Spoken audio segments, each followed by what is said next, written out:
அப்போஸ்தலர் 16ஆம் அதிகாரம் 25ஆம் வசனம்.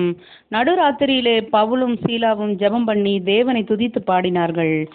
விளக்கம்: கிறிஸ்தவ ஜீவியமானது சோகமே உருவான வருத்தம் நிறைந்த வாழ்க்கை அல்ல, சந்தோஷம் நிறைந்த ஒன்று. உபத்திரவம் பொறுமையையும், பொறுமை பரீட்சையையும், பரீட்சை நம்பிக்கையும் உண்டாக்குகிறது என்று அறிந்து இந்த உபத்திரவங்களை குறித்து நாம் மேன்மை பாராட்ட வேண்டும். அதி சீக்கிரத்திலே நீங்கும் லேசான நம்முடைய உபத்திரவம் மிகவும் அதிகமான நித்திய கன மகிமையை உண்டாக்குகிறது என்று ரோமர் 5ஆம் அதிகாரத்தில் பார்க்கிறோம். எனவே இந்த துன்பத்தின் பாத்திரத்திலும் சுதந்திரத்தின் ஆச்சாரமாயிருக்கிற சந்தோஷத்திலும் நாம் பங்கு கொள்கிறோம். கர்த்தருடைய ஊழியத்தில் நம்முடைய வைராக்கியம் மற்றும் தைரியத்திற்கு ஆவியில் சந்தோஷப்படுதல் அவசியம்.